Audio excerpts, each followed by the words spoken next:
Praise Lord. നിങ്ങളെ എല്ലാവരെയും blessed മോർണിംഗിലേക്ക് യേശു ക്രിസ്തുവിൻ്റെ നാമത്തിൽ സ്വാഗതം ചെയ്യുന്നു.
പ്രിയരെ, അനുഗ്രഹിക്കപ്പെട്ട ഒരു പ്രഭാതം കൂടെ നമ്മുടെ ജീവിതത്തിൽ അനുവദിച്ചു തന്ന വലിയവനായ ദൈവത്തെ നമുക്ക് ഒരുമിച്ച് ചേർന്ന് നന്ദി പറയാം.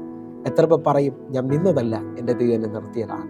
ഒന്നുകൂടെ പറഞ്ഞു കഴിഞ്ഞാൽ 2025 ജാനുവരി മാസം 8-ാം തീയതി വരെയും എന്നെയും എൻ്റെ കുടുംബത്തെയും കണ്ണിലെ കൃഷ്ണമണി പോലെ സൂക്ഷിക്കുകയും വിടുവിക്കുകയും ചെയ്ത വലിയവനായ ദൈവത്തിന് നന്ദി പറഞ്ഞുകൊണ്ട് ഈ പ്രഭാത ചിന്തയിലേക്ക് നമുക്ക് ഒരുമിച്ച് അടുത്തു വരാം.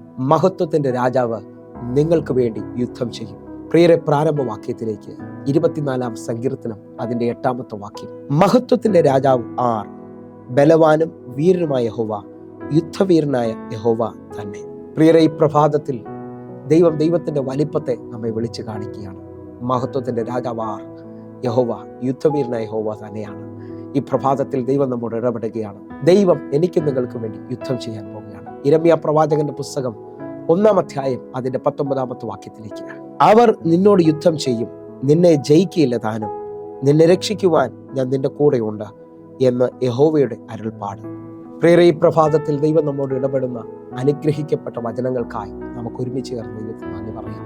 ഈ പ്രഭാതത്തിൽ എന്നെ കേൾക്കുന്നവർ നാളുകളായി ഒരു വിജയം കാണാതെ നിരാശയിലും വിഷമത്തിലും പ്രാർത്ഥനയുടെ മറുപടിയില്ലാതെ പിന്മാറ്റത്തിലേക്ക് പോയവരെ എന്നെ ശ്രദ്ധിക്കുന്നുണ്ട്. എന്നാൽ ഈ 2025 നിങ്ങൾ വിശ്വസിക്കുക, ദൈവം നിങ്ങൾക്ക് വേണ്ടി യുദ്ധം ചെയ്യാൻ പോകുകയാണ്. കാരണം ഇത് മഹത്വത്തിൻ്റെ വർഷമാണ്. ദൈവം നമുക്ക് വേണ്ടി വലിയ കാര്യങ്ങൾ ചെയ്യാൻ പോകുന്നു. നീ തോറ്റുപോകുമെന്ന് പറഞ്ഞ സ്ഥലങ്ങളിലെല്ലാം ദൈവം നിന്റെ കൂടെ നടന്ന് നിനക്ക് വേണ്ടി ജയം കൽപ്പിക്കുവാൻ പോകുന്നു. നിന്റെ ജീവിതത്തിനകത്ത് പുത്തൻ വഴികൾ തുറക്കാൻ പോവുകയാണ്. ഒരു വാക്യം കൂടെ നമുക്ക് യിരെമ്യാ പ്രവാചകന്റെ പുസ്തകത്തിൽ നിന്ന് ശ്രദ്ധിക്കാം. യിരെമ്യാ പ്രവാചകന്റെ പുസ്തകം 20-ാം അധ്യായം അതിന്റെ 11-ാമത്തെ വാക്യം. എന്നാൽ യഹോവ ഒരു മഹാവീരനെ പോലെ എൻ്റെ കൂടെയുണ്ട്, ആകയാൽ എന്നെ ഉപദ്രവിക്കുന്നവർ ഇടറി വീഴും, അവർ ജയിക്കുകയില്ല, അവർ ബുദ്ധിയോടെ പ്രവർത്തിക്കിയാൽ ഏറ്റവും ലജ്ജിച്ചു പോകും. ഈ പ്രഭാതത്തിൽ നാം വായിച്ചു കേട്ട വചനത്തിനകത്ത് ഒരു പദത്തെ ഒന്ന് റിലീസ് ചെയ്യാൻ പോവുകയാണ്. യഹോവ ഒരു മഹാവീരനെ പോലെ നിങ്ങളുടെ കൂടെ എൻ്റെ കൂടെയുണ്ട്. വിശ്വസിക്കാൻ പറ്റുമെങ്കിൽ എതിരുകളെ ജയിക്കുന്ന വലിയവനായ ദൈവം, അവൻ നമ്മോട് കൂടെ നടക്കുന്ന വർഷമാണ് 2025. എന്നെ കേൾക്കുന്നവരുണ്ടെങ്കിൽ വിശ്വസിച്ചുകൊണ്ട് പറഞ്ഞാട്ടെ, നാം ജയിക്കാൻ പോകുന്ന വർഷം, നമ്മുടെ ജീവിതത്തിനകത്ത് അത്ഭുതങ്ങൾ കാണാൻ പോകുന്ന വർഷം. നിങ്ങൾ ഒന്നുകൂടെ ശ്രദ്ധിച്ച് നോക്കിയേ. നിങ്ങൾ സ്തുതിക്കുന്നവരാണെങ്കിൽ, നിങ്ങൾ പ്രാർത്ഥിക്കുന്നവരാണെങ്കിൽ മൊർദെഖായിയുടെ ദൈവം നിങ്ങളെ ജയിപ്പിക്കും. എസ്തേറിന്റെ പുസ്തകം 6-ാം അധ്യായം 13-ാമത്തെ വാക്യം. തനിക്ക് സംഭവിച്ചതൊക്കെയും ഹാമാൻ ഭാര്യയായ ശേരശിനോടും തൻ്റെ സകല സ്നേഹിതന്മാരോടും വിവരിച്ചു പറഞ്ഞു. അവൻ്റെ വിദ്വാൻമാരും അവൻ്റെ ഭാര്യ ശേരസും അവനോട്, മൊർദെഖായിയുടെ മുമ്പിൽ നീ വീഴുവാൻ തുടങ്ങി, അവൻ യഹൂദ വംശക്കാരനാകുന്നു എങ്കിൽ നീ അവനെ ജയിക്കുകയില്ല, അവനോട് തോറ്റുപോകുകയുള്ളൂ എന്ന് പറഞ്ഞു. എന്നെ കേൾക്കുന്നവരെ, യഹൂദ എന്ന വാക്കിന്റെ അർത്ഥം സ്തുതി എന്നാണ്. സ്തുതിക്കുന്നതിന് മുമ്പിൽ ലോകശക്തികൾക്ക് ജയിക്കുവാൻ കഴിയത്തില്ല. നിങ്ങൾ വിശ്വസിക്കാൻ പറ്റുമെങ്കിൽ ഈ 2025 സ്തുതിക്കുന്നവന്റെ മധ്യത്തിലേക്ക് ദൈവം ഇറങ്ങി വരികയാണ്. ഇസ്രായേലിന്റെ സ്തുതികൾക്ക് മീതെ വസിക്കുന്ന മഹത്വത്തിന്റെ രാജാവ് ഇതാ നിന്റെ ഭവനത്തിലേക്ക്, നിന്റെ മേളിലേക്ക് വെളിപ്പെട്ട് വരാൻ പോകുന്നു. ഈ പ്രഭാതത്തിൽ സ്വീകരിച്ചാട്ടെ. സ്തുതിക്കുന്നവൻ ജയിക്കുക തന്നെ ചെയ്യും. ജയം എൻ്റേതാണെന്ന് ഉറപ്പിച്ചാട്ടെ. ഈ പകൽ ജയം നമുക്ക് തരുവാൻ പോവുകയാണ്. നീണ്ട നാളുകൾ കരഞ്ഞതിന്, നീണ്ട നാളുകൾ നിരാശപ്പെട്ട് ഭാരപ്പെട്ടതിൻ്റെ നടുവിൽ ഒരു ജയം നിന്റെ കണ്ണുകൊണ്ട് കാണുവാൻ പോകും. നമുക്ക് ഒരുമിക്കാം പ്രിയരെ, കർത്താവിൻ്റെ മഹത്വം കാണുവാനായിട്ട്. ഹല്ലേലൂയ. ഇതാ മൊർദെഖായിയുടെ ദൈവം 8-ാം അധ്യായം അതിൻ്റെ 2-ാമത്തെ വാക്യം. രാജാവ് ഹാമാന്റെ പക്കൽ നിന്ന് എടുത്ത തന്റെ മോതിരം ഊരി മൊർദെഖായിക്ക് കൊടുത്തു. എസ്തേർ മൊർദെഖായിയെ ഹാമാന്റെ വീടിന് മേൽവിചാരകനാക്കി വെച്ചു. എന്നെ കേൾക്കുന്നവരെ, ഈ വർഷം വിശ്വസിച്ച് തകരുമെന്നും തീരുമെന്നും പറഞ്ഞെടുത്ത് നീ ഉയരാൻ പോവുകയാണ്. ദൈവം നിനക്ക് നന്മകൾ തരാൻ പോവുകയാണ്.